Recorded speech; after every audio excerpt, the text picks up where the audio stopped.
Bismillahirrahmanirrahim. Wassalatu wassalamu ala Rasulillah wa ala alihi wa sahbihi wa man walah.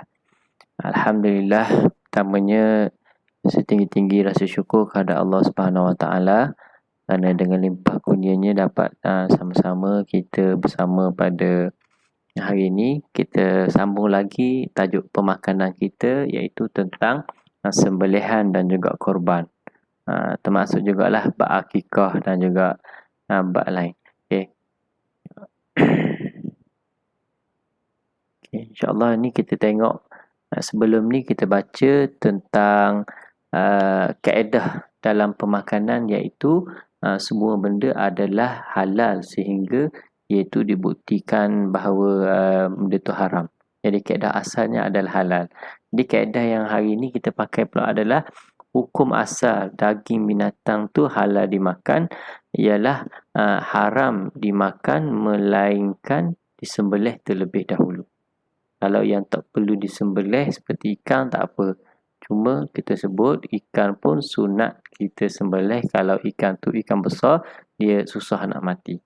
Jadi dalam bab sembelihan ni menghilangkan nyawa binatang dan tujuan dia menjadikan daging binatang itu halal dimakan. Jadi tak semestinya dengan cara potong tekuk sahajalah. Jadi apa-apa cara untuk menghilangkan nyawa dikira termasuk juga dalam keadaan sembelihan yang darurat. Okey, cara sembelih. Potong saluran pernafasan iaitu halkum dan juga saluran makanan iaitu urat marik ke atas binatang yang boleh dikuasai. Bila sebut boleh dikuasai maksudnya kita boleh handle, kita boleh pegang dia, tu maksudnya boleh dikuasai. Jadi kalau kita ni budak kecil ke, kita ni orang perempuan ke, kita boleh sembelih. Jadi dengan syarat kita mampu. Kalau orang badan sadur, gagah, semerak, tapi pegang pisau jadi terketar-ketar ni, tu tak boleh. Maksudnya dia pegang pisau tu memang dia boleh potong. Dan pengalaman saya lah buat program bersama dengan pelajar-pelajar khusus sembelihan yang kita rasa memang confirm makan sah sembelihan ni kalau orang perempuan sembelih. Bukan siap sah sembelihan. Kebiasaannya kalau bagi sembelih ayam kenapanya kepala dia mesti putus. Dia takut kan sembelih kata boleh ke Ustaz? Boleh ke Ustaz? Putus kepala. Boleh makan tak? Hukum dia adalah makruh. Tapi sebab kita belajar kan, jadi itu tak apalah dalam proses pembelajaran. Jadi sembelih ni syarat dia binatang yang boleh dikuasai sama ada jinak ataupun liar. Yang kedua adalah tikam anggota binatang dengan tikaman yang cepat yang boleh membawa kepada kematian. Ini yang kita tak boleh nak kuasai dia. Contohnya haiwan kambing kijang ke rusa ke, jadi kita lontar lembing ataupun kita tembak guna anak panah. Jadi kita halakan anak panah tu dengan niat untuk sembelih untuk ni kerana Allah Taala baca bismillah semuanya. Jadi sah sembelih, dikira sembelihan ni walaupun kita tak sempat nak sembelih dia. Jadi ini disebut sebagai penyembelihan secara darurat. Okey.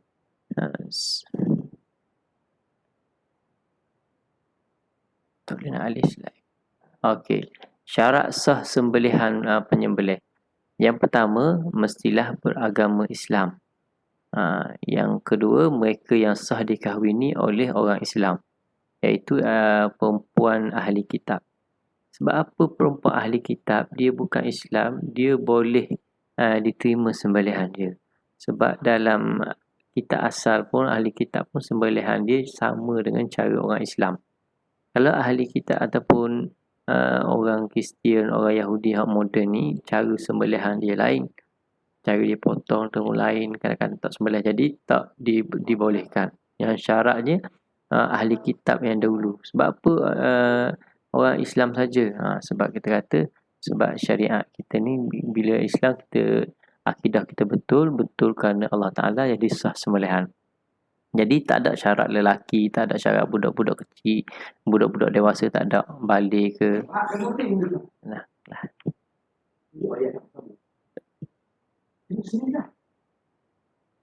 Okey. Dalam bab binatang sembelihan pula. binatang yang halal dimakan.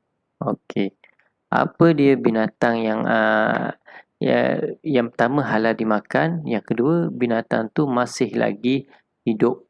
Sama ada diancam nyawa atau tak diancam nyawa. Okey. Yang situasi diancam nyawa macam yang kena langgar.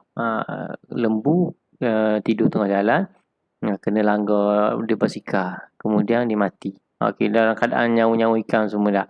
Jadi tak boleh. Kalau dalam keadaan terancam nyawa, masa tu dia kena hidup seperti biasa.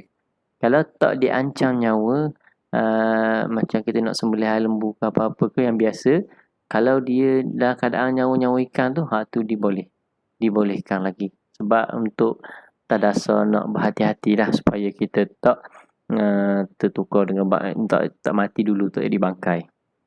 Jadi dua istilah yang awak kena faham, hayat mustaqirah, maksudnya hidup yang masih berkekalan.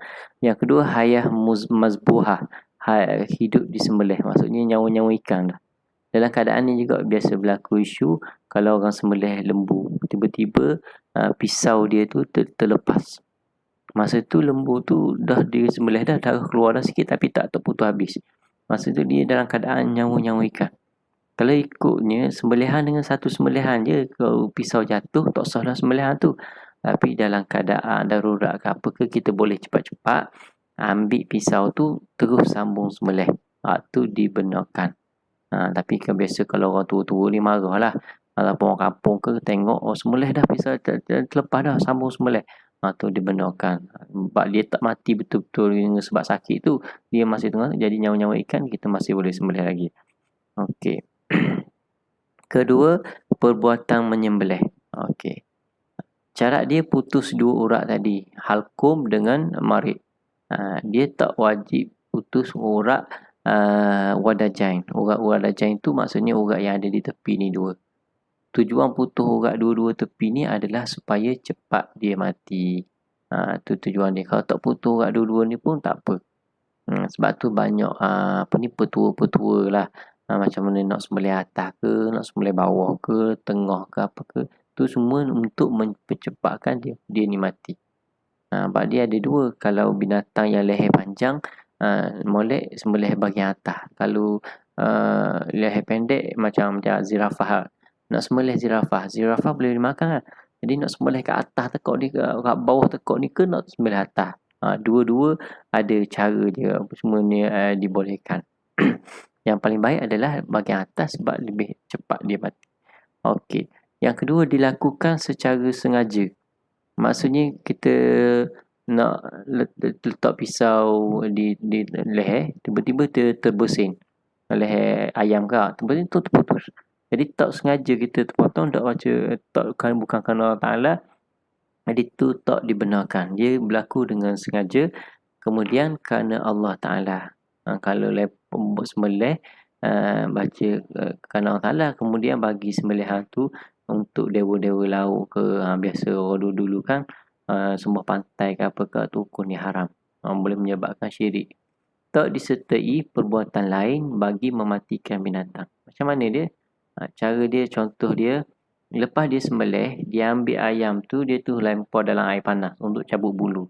Ayam tu tak mati lagi. Jadi mungkin dia mati sebab lemas dalam air tu, ataupun sakit, bukannya sebab dia mati sebab sembelihan. Jadi hukum dia haram.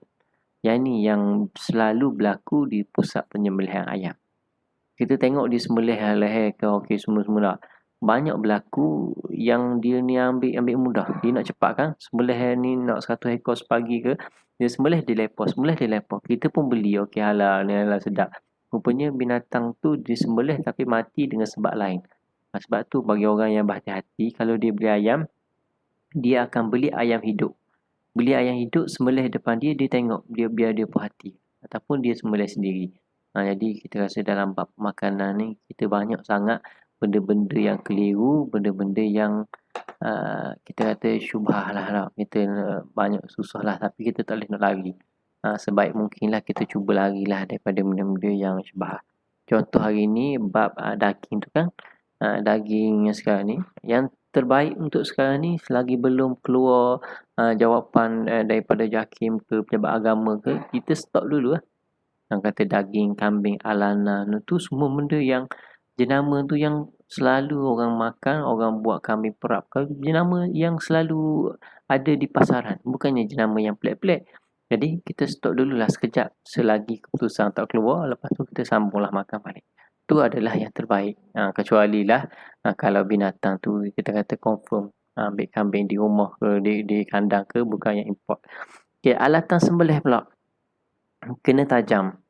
Contohnya pisau daripada besi, kayu, tembaga, kaca. Kayu boleh. Okay, kayu tak apa. Kayu tu kuat dan tajam.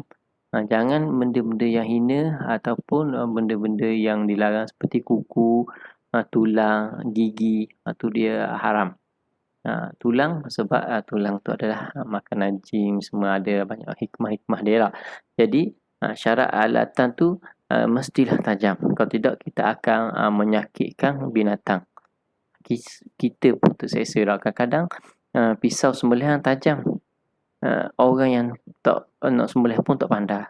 Duk iri. Padahal orang boleh buat sekali. Tu boleh menjadi menyeksakan binatang juga lah. Kita tengok banyak video-video sembelihan tu. Dia sunat ni sebenarnya. Kita ni kalau orang buat korban, dia sembelih sendiri binatang korban dia. Jadi kena belajar lah. Kena belajar cuba start dengan sembelih ayam sendiri kat rumah PKP ni kan, ataupun sembelih apa, sembelih burung puyuh ke, yang perempuan test sembelih sendiri tu tak ada masalah, tu dibenarkan walaupun ada orang lelaki. Ni biasa orang silap. Okay, binatang sembelihan ni ada dua. Satu al-maqdur alaihi, maksud dia kita mampu nak kuasai dia. Jadi kita pegang sembelih macam biasa. Satu ghair maqdur alaihi, kita tak mampu nak kuasai dia liar ke apa ke. Contoh lembu ke kambing ke jatuh dalam perigi, jatuh dalam kepala dia masuk dalam air dan telaga, kita tak boleh nak tarik ekor dia pun tak larat semua, takut dia mati. Kita ambil tombok ke parang ke apa ke, kita tikam dia ikut belakang biar dia mati dengan sebab tikaman tu. Kita boleh makan dengan syarat masa kita tikam tu kita niatkan Allah Ta'ala, niat sembelih. Bukannya niat nak kacau apa ke, tu dibolehkan. Okey, perkara sunat. Bismillah tu adalah sunat, bukannya wajib. Yang wajib niatkan Allah Ta'ala. Korban takbir ke, menghadap kiblat ke. Jadi kita ni berhati-hati sangat-sangat lah. Setengah orang Arab ke apa ke, dia tak berhati-hati pun. Tengah-tengah kita sembang dia ambil pisau, dia sembelih. Kita macam mana masa bismillah. Tapi kita sah sebab dia niatkan Allah Ta'ala. Putuh kat tepi dua wadajain, selawat, rebahkan binatang di rusuk kiri, guna alat paling tajam, guna tangan kanan. Orang yang kidal macam mana? Untuk biasa-biasa tak apa, tak ada masalah. Cuma kalau untuk korban ke, orang ramai tengok ke, sebaik-baiknya dia tak payah sembelih lah, dia bagi orang lain. Tapi kalau tak ada orang lain, dia boleh sembelih, tak ada masalah. Sebab tu adalah perkara sunat. Cuma susah. Kalau dia kidal, dia akan terbalik. Dia akan duduk belah nu, orang lain duduk belah ni tunggu. Jadi dia akan susah. Kedudukan pun akan jadi susah. Okey. Kemudian kesalahan. Sembelih dari belakang tekuk. Ni memang jahil sungguh lah. Kalau ada orang sembelih ikut belakang lah. Tapi tu memang salah sebab dia kena tulang dia dulu, dia akan terseksa lambat mati sebab urat apa ni urat nyawa dia ni, urat udara dia tu duduk depan, tu lambat kena. Yang kedua, menjatuhkan haiwan dengan melampau. Ni yang orang Melayu selalu buat. Sebab apa? Sebab dia takut menggelepar ke apa ke, dia ikat kuat-kuat, lepas tu dia ramai-ramai duduk atas perut dia semua ni lah, sampai terseksa dia. Patutnya tak boleh gitu. Dia tak boleh menyeksa haiwan. Kemudian melapah sebelum habis nyawa. Ini tak boleh juga. Mentang-mentang nak tunjuk hebat, bila sembelih haiwan semua ni, lepas mula tu nak buka tali tu, nak lapar tu, tu hukum ni haram. Terseksa. Kemudian asah pisau, lambatkan penyembelihan yang diikat. Okey. Berapa masalah? Okey, masalah ni menarik. Masalah ni contohnya anak macam mana? Anak haiwan dalam perut ibu yang disembelih halal dimakan. Okey, kita sembelih ibu, ada anak dalam perut.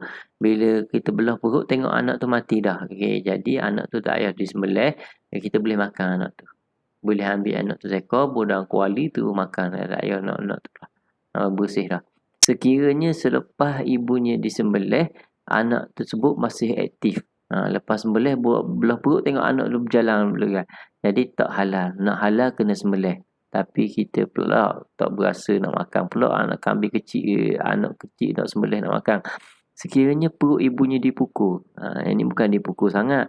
Cuma kita masa nak sembelih tu kita tegang kerak kita pegang kuat perut dia semua ni, mati anak dalam dia.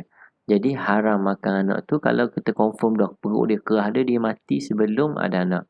Sebab tu sebelum disembelih. Sebab tu kita tak galakkan sembelih ibu ataupun sembelih yang betina. Sebab takut ada anak, satu lagi menyebabkan daging dia tak banyak. Daging dia tak banyak lah sebab dia besar, sebab besar benda lain dah. Jadi kalau yang jantan daging dia banyak sikit. Dan lagi lebih sedap lah. Sekiranya ia keluar dari lapahan perut ibunya dalam keadaan hayah mustakirah, kena sembelih. Macam yang pertama tadi.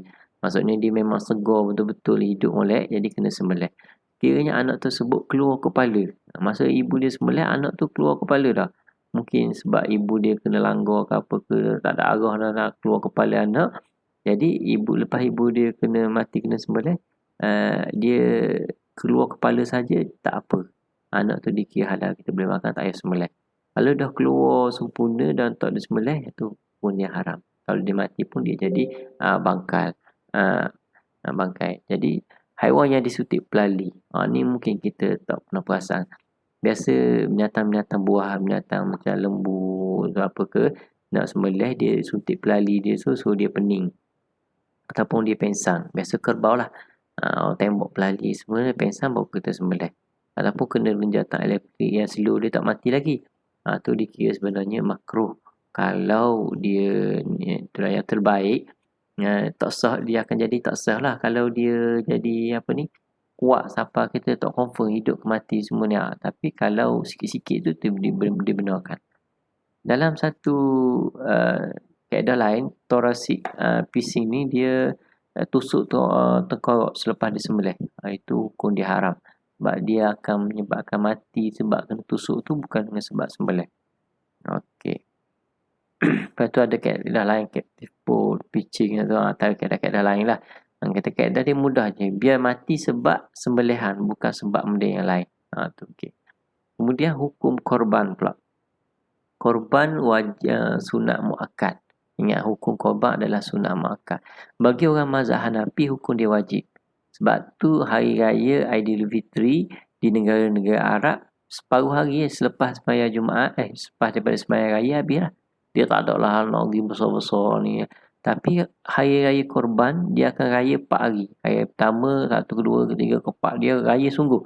Sebab semua orang wajib korban. Orang yang sampai umur berakal, dia ada kemampuan semua, dia akan wajib korban. Jadi mereka akan cuba jugalah nak berkorban setiap orang tu. Jadi mereka raya sungguh-sungguh. Jadi sunat kepada ibu bapa untuk sembelih korban untuk anak-anak. Wajib apabila bernazar untuk melakukan korban. Dia dah niat dah kata nak korban tahun ni, jadi hukum dia wajib nazar dan dia tak boleh makan daging korban tu. Walaupun semulut ke, dia memang tak boleh makan. Kalau nak, dia sembelih ayam ataupun makan daging korban, orang bagi pada dia. Jadi rukun korban, yang pertama orang yang berkorban binatang, niat, tu sembelihan, tu rukun dia. Okey, seterusnya syarat-syarat orang yang berkorban. Okey. Susah sikit. Yang pertama Islam, mukallaf, matang, merdeka dan mampu. Okey, itu syarat-syarat dia. Kalau kita tengok mukallaf tu dia tulis akil balik sampai seruan Islam. Okey. Dia kena faham syarat mukallaf ni, dia satu dia akil balik, yang kedua dia sampai seruan Islam. Contoh ni kalau dia duduk dalam hutan dia, Amazon, dia tak pernah dengar pasal Islam, dia tak pakai baju, dia tak tahu langsung tentang perkembangan dunia luar.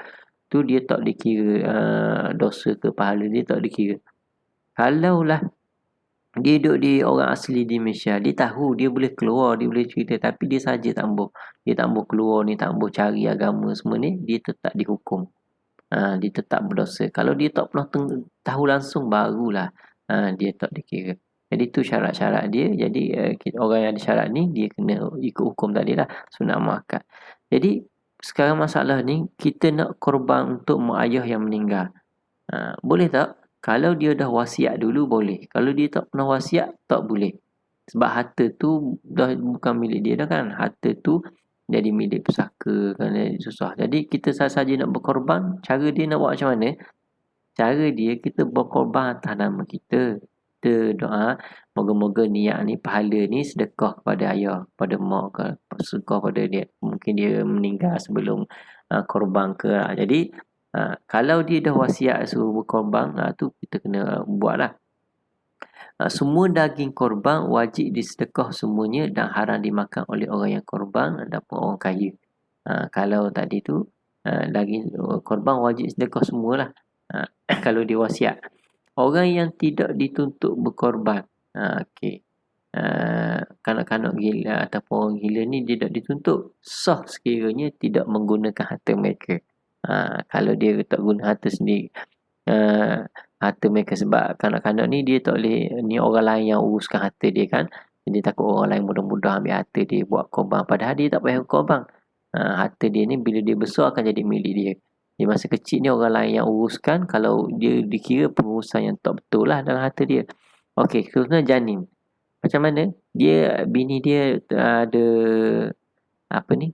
Nak lahirkan anak. Jadi raya tu dia kata nak korban untuk anak dalam perut. Jadi tak boleh. Tak boleh, tak sah korban sebab dia kena orang yang hidup. Kemudian, hukum melakukan ibadah korban kepada orang lain masih hidup tak sah. Okey, saja nak korban untuk mak ayah ke adik-beradik orang lain ke tak boleh. Melainkan 3 keadaan. Satu, dia ni kerajaan. Dia nak korban untuk rakyat, boleh. Yang kedua ni, dia ni wali. Dia ni ayah nak korban untuk anak perempuan. Itu boleh. Ataupun dia ni ketua keluarga, dia nak korban untuk orang lain. Tu dibolehkan. Kalau saja nak korban untuk awet, terawet ni duduk jauh semua ni, nak tolong korban untuk dia. Nak sedekah pahala. Ramai lagi orang hak lain kita boleh korban, tapi nak juga. Tapi tu hukum dia tak sah. Okey. Seterusnya, syarat binatang yang hendak dijadikan korban. Mestilah capai umur ataupun telah bersalin gigi. Kalau unta 5 tahun, kerbau, lembu 2 tahun, kambing 2 tahun, lepas tu biri-biri 1 tahun. Biri-biri ni cepat matang. Okey. Binatang tu kenalah sihat, tak cacat. Maksudnya dia tak kurus, dia tak ada cacat. Cacat macam mana? Dia ada banyaklah ciri-ciri kecacatan tu hak dia tak boleh ada tu. Jadi secara umumnya dia tak boleh daging dia ni kurang. Kecacatan yang mengurangkan daging. Contohnya tempang. Tak boleh. Putus telinga. Tu tak boleh. Ataupun hilang ekor ke apa. Tu tak boleh buat korban. Okey.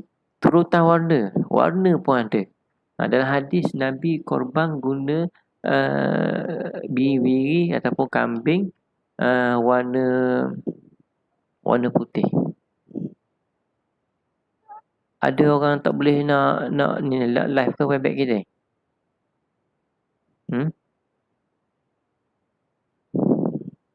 Kalau tak live tadi nanti saya bagi link lah yang tak boleh masuk. Yang boleh masuk teruskan. Ke semua tak dapat. Okey, jadi kita sambung turutan warna. Turutan warna yang afdal, yang pertama putih. Sebab Nabi korban warna putih. Kemudian kuning, kelabu, merah, belang. Yang last sekali warna hitam. Ini ada disebutkan dalam, sebahagiannya disebutkan dalam hadis. Okey, turutan binatang pula yang pertama unta. Sebab unta yang paling banyak daging. Walaupun unta ni daging dia keras kan, tapi bagi orang miskin, tak kisahlah daging keras tak keras pun, janji ada makanan. Kemudian kerbau, lembu, biri-biri dan last sekali barulah kambing. Syarat sah pula. Syarat sah hendaklah binatang ternakan yang halal seperti unta, okey, ya halal. Yang kedua, tidak cacat yang mengeluarkan daging. Yang ketiga, cukup umur. Yang keempat, sembelih dalam waktu dia, jadi 10 hari raya, 11, 12, 13. Niat korban mestilah yang buat tu adalah orang Islam. Okey, yang seterusnya waktu. Waktu dia masa kita dah dapat binatang yang kita nak tu sehinggalah permulaan sembelihan. Okey, yang sunat. Sunat cari yang terbaik, yang gemuk. Tuang punya tu sembelih sendiri. Sembelih waktu siang, baca bismillah, takbir, selawat, pisau yang tajam menghadap ke arah kiblat. Okey. Seterusnya bahagian. Pembahagian pula lah. Okey. Dia sama ada 7 ataupun 1. Kalau kambing, biri-biri 1 bahagian. Kalau yang lain, lembu, unta, kerbau 7 bahagian. Jadi kalau nak campur antara akikah dengan korban pun boleh. 2 akikah sebab ada seorang anak lelaki dapat kan. Macam yang lain tu 5 bahagian nak korban. Tu dibenarkan. Pembahagian daging korban. Okey, afdal sedekahkan semua daging. Kecuali beberapa suapan untuk diri sendiri. Okey, hati, limpa, daging. Okey. Yang terbaik gitulah. Makan, ambil sikit je, 2-3 untuk bahagian kita makan. Yang lain semua sedekah. Tapi yang biasa kita guna adalah 1/3 kita makan, 1/3 kita bagi ke fakir miskin, dan 1/3 ni kita simpan, kita sebut lah. Ataupun ni kita bagi kepada orang kaya. Maksudnya kita bahagi 1/3, biasanya 1/3 kita masak lah. Maksudnya bagi orang miskin, orang kaya tu. Dibahagi kepada orang kaya tu maksudnya kita masak. 1/3 kita ambil simpan. 1/3 kepada orang miskin bagi. 1/3 tu kita masak. Masak tu bila kita masak orang-orang hak lain-lain biasa-biasa, jiran-jiran mari makan. Dia kategori orang kaya lah. Kategori bukan orang fakir. Yang seterusnya, kesemua daging tu lebih afdal ketika masih mentah. Kecuali orang kaya molek beri yang dah masak. Sebab apa? Sebab orang kaya ni dia tak simpan. Kalau orang miskin ni biasanya dia akan simpan. Ada yang buat stok sampai setahun depan, setahun orang simpan, dia ambil.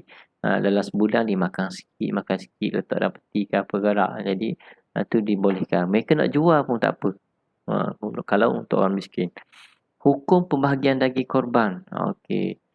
Bagi daging pada orang kaya harus, tapi dia tak boleh beri hak milik pada dia. Okay, dia tak boleh jual. Kemudian pembahagian daging korban pada orang miskin sangat dituntut dalam keadaan mentah.